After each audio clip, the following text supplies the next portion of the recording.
Bus స్టాప్లో ఉన్నాం. మనం ఏదైనా ఊరికి వెళ్ళాలి అంటే ఖచ్చితంగా బస్సు ఎక్కాలి. మా ఆవిడకైతే ఫ్రీ బస్సు, నేనైతే టికెట్ తీసుకోవాలి. కాబట్టి బస్ స్టాండ్కి వెళ్ళినప్పుడు ఇక అలాంటి కుర్రోళ్ళు వచ్చి ఎలాగైతే మా శాంతి స్వరూప్ ఇబ్బంది పెడుతున్నారు అదేంటో సరదాగా చూద్దాం. ఏం చేస్తున్నావు లోపల? బాబా వస్తున్నానండి. ఎందుకు అలా అరుస్తారు? రాత్రి అంతా నిద్రలేదు. హలో ఏమండి, ఎందుకు అలా అరుస్తారు? రాత్రి అంతా నిద్రలేదండి. దోమలు కొట్టడం అని చెప్పి నేనేదో పీకేను అనుకుంటారు. ఎల్లకెళ్ళక పుట్టింటికి వెళ్తున్నారు. ఆడవాళ్ళైనా కొంచెం అందంగా రెడీ అవుతారు. ఎందుకంటే మీరు అలా అరుస్తున్నారు? అవునవును, చాలా మా నాన్న నా మీద బెంగ పెట్టుకున్నాడు. ఆ విషయం తెలుసా? బెంగ పెట్టుకున్నాడా? కూతురికి ఒక సీఎంఆర్ నుంచి లంగ పెట్టలేదు కానీ బెంగ పెట్టుకున్నాడు అంట. వాడు ఎవడే వాడికి పని ఏం లేదండి. దీన్ని పెళ్లి చేసుకోవడం వల్ల ఏ ఉపయోగం లేదండి. దీని పేరేమో కీర్తి, నా పేరేమో శేషు. ఏమని రాయించాలి? శేషు కీర్తుల వివాహం రాయించాలి. కీర్తి శేషుల వివాహం రాయించాడు. అది కూడా గుళ్ళో పెట్టి చచ్చాడు పెళ్ళి. వచ్చిన వాళ్ళంతా కానుకలు ఉండీలు వేయండి అంటే వచ్చిన వాళ్ళంతా సరే కానుకలు తెచ్చిన కట్టాలన్నీ ఉండీలు వేసిపోయారు. రేజింగ్ రాజు ఎక్కడున్నాడు? కాదండి, ఎప్పుడు మా వాళ్ళు తిడతానే ఉంటారే. మీ వాళ్ళకి నగా నట్రా పెట్టారా? నగా నట్రా పెట్టక మాది సీఎంఆర్ జ్యువెలరీ కాదు, నారాయణ టిఫిన్ సెంటర్. కావాలంటే ఒక దోశ పెడతాం, తిను. ఇదిగో ఇలా అడిగాను మాత్రం ఊరుకోనండి, మేము అన్నిటికీ అలుగుతాం. అలుగుతావా? అలాగే అలాగే. ఇదిగో భార్య అంటే భర్తలో సగ భాగం, అదొకటి గుర్తుపెట్టుకో. అవునా?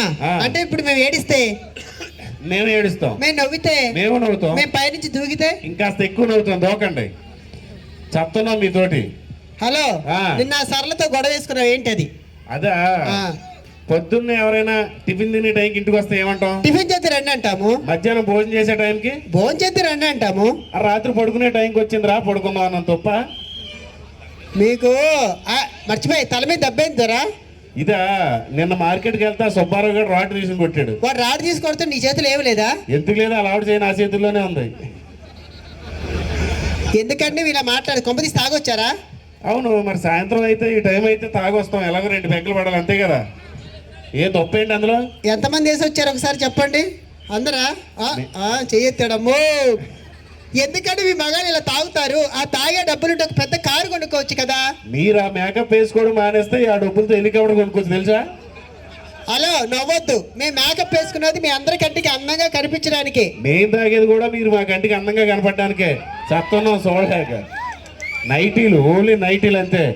నైటీ మా ఆడవారి జన్మ హక్కు. అది మమ్మల్ని ఏమన్నా నైటీని ఏమనొద్దు. ఇంటి నిండా బోల్డ్ సీఎంఆర్ నుంచి కొన్న చీరలు ఉంటాయి, కట్టుకుని ఆడొచ్చుగా. ఇంటికి వెళ్ళడం పాప నైట్ వేసుకుని తిరుగుతారు. ఏంటి చెప్పు? బాగానే చెప్తావు. పెళ్ళై ఇన్నేళ్ళు అవుతుంది, ఇది ఏ ముద్దు లేదు, ముచ్చటలేదు. పక్కన సుబ్బారావు పెళ్ళైన వారానికి రోజుకు ఒక సినిమా తీసుకెళ్తున్నాడు. వాళ్ళు ఆవిడ ఏ రోజు మీరు తీసుకెళ్లారా? నేనా? చాలా సార్లు అడిగాను, ఆవిడ రావట్లేదు, నేనేం చేయను. ఆవిడ్ని కాదు, నన్ను. నిన్న నువ్వు చూపెట్టి సినిమాలు చాలవా నాకు? మళ్ళీ దీన్ని సినిమాలు తీసుకెళ్లాలంట.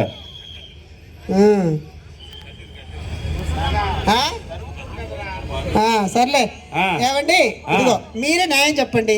నేను ఆయనకి ఎన్ని రోజులు చెప్తున్నాను, కిటికీకి కట్న గుట్టించండి. ఆ పక్కింటోడు అదే పనిగా చూస్తుంటే అది మాత్రం పట్టించుకోడు. సరిగ్గా చూడండి, వాడే గుర్తిస్తాడు. ఎందుకు మనకి డబ్బులు ఒక్క?